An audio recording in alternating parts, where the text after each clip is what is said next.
12 जून 2025 Ahmedabad airport से एक plane उड़ान भरता है एयर इंडिया फ्लाइट 171, जिसमें 241 लोग अपने सपनों के साथ आसमान की ऊंचाइयों की तरफ बढ़ते हैं। लेकिन किसे पता था कि ये उड़ान नहीं, मौत का सफर बनने जा रही है। दोस्तों, इस दिल दहला देने वाले हादसे की प्रारंभिक रिपोर्ट सामने आ चुकी है और जो खुलासा हुआ है वो न सिर्फ चौंकाने वाला है बल्कि रोंगटे खड़ा कर देने वाला है। दोस्तों, इसके साथ ये दूसरा अपडेट भी इंडियन डिफेंस की तरफ से आ रहा है। भारत ऐसे ड्रोन्स पर काम कर रहा है जो लगातार 30 घंटे तक उड़ सकते हैं और दुश्मन की हर हरकत पर नजर रख सकते हैं। इन सभी जानकारी के लिए वीडियो को एंड तक जरूर देखें। तो चलिए वीडियो को शुरू करते हैं। नमस्कार दोस्तों, मेरा नाम है शिवा और स्वागत है आप सभी का मेरे यूट्यूब चैनल में। दोस्तों, इस हादसे के बाद AAIB को जांच का जिम्मा सौंपा गया है, क्योंकि भारत में कोई भी गंभीर घटना दुर्घटना होती है तो AAIB के अधीन होती है। AAIB का मतलब होता है aircraft accidents investigation bureau. AAIB ने अपनी प्रारंभिक रिपोर्ट जारी कर दी है, जिसमें हादसे के कुछ कारणों की झलक मिलती है।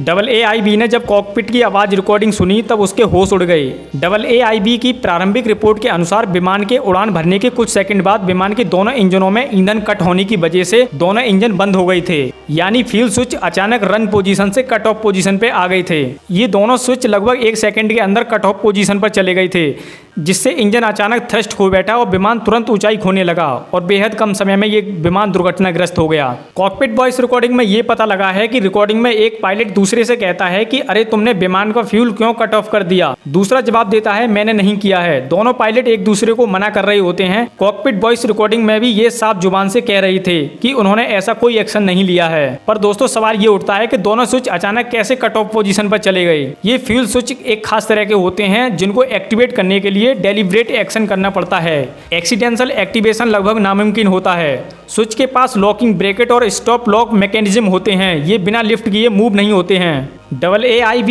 अभी कई मुद्दों पर जांच कर रही है, जैसे कि maintenance record, fuel lock inspection, black box data और कॉकपिट रिकॉर्डिंग का गहराई से विश्लेषण किया जा रहा है। इसके साथ साथ FAA यानी कि FAA ने भी 2018 में एक एडवाइजरी जारी की थी स्विच लॉकिंग फीचर को लेकर। एयर इंडिया ने उस एडवाइजरी को मैंडेटरी ना होने की वजह से लागू नहीं किया था। AAIB की अभी तक की फाइनल रिपोर्ट आने में 1 साल तक का समय लग सकता है, क्योंकि अभी ह्यूमन, टेक्निकल और इन्वायरमेंटल एस्पेक्ट को खंगाला जाना बाकी है। अहमदाबाद प्लेन क्रैश की जांच में अमेरिका का national transport safety board NTSB और इसके साथ साथ बोइंग के तकनीकी एडवाइजर भी शामिल हैं। इसके अलावा GE और फेडरल एविएशन प्रशासन भी जांच में सहयोग कर रहा है। AAIB और UK की एक टीम ने अहमदाबाद के प्लेन क्रैश वाली साइट का दौरा भी किया था।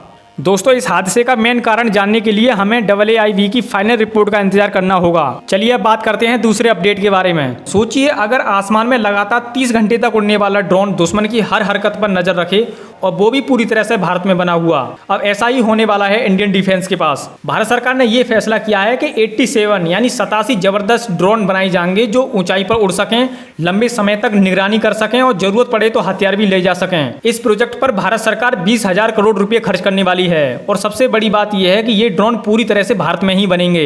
मई 2025 में भारत और पाकिस्तान के बीच एक बहुत बड़ा ड्रोन टकराव हुआ था, जिसे ऑपरेशन सिंदूर कहा गया था। पाकिस्तान के कम कीमत वाले सुसाइड ड्रोन और निगरानी वाले ड्रोन भारत की पोस्टों पर भेजे थे। भारत को समझ में आ गया है कि अब समय आ गया है कि जब अपने खुद के दमदार और स्मार्ट ड्रोन बनाने होंगे। जो भारत में 87 ड्रोन्स बनाए जा रहे हैं, उनमें यह खासियत है कि ये 35,000 फीट से भी ऊपर उड़ सकते हैं, यानी बहुत ऊंचाई से निगरानी कर सकते हैं और इसके साथ साथ 30 घंटे तक लगातार उड़ सकते हैं, चाहे दिन हो या रात हो, हर समय निगरानी कर सकते हैं। इनमें कैमरा, सेंसर, मिसाइल सिस्टम सब कुछ लगा होगा और ये पूरी तरह से मेक इन इंडिया प्रोजेक्ट है, यानी पूरी तरह से भारत में बनाई जाएंगे। भारत की बड़ी बड़ी कंपनियां इस मिशन में हिस्सा ले रही हैं, जैसे कि HAL, Hindustan aeronautical limited, Adani defence, Tata advance system, L&T, idea forge, solar defence and aerospace, new space research और कई भारतीय स्टार्टअप भी इस मिशन में हिस्सा ले रहे हैं। दोस्तों, इसके साथ साथ सरकार ने अलग से एक और योजना बनाई है, जिसमें 2,000 करोड़ रुपए का ड्रोन सपोर्ट प्रोग्राम बनाया गया है। इसका मकसद ये है कि भारत में ड्रोन बनाने वाली कंपनियां हैं, उनके लिए पैसा, टेक्नोलॉजी और सपोर्ट दिया जाएगा।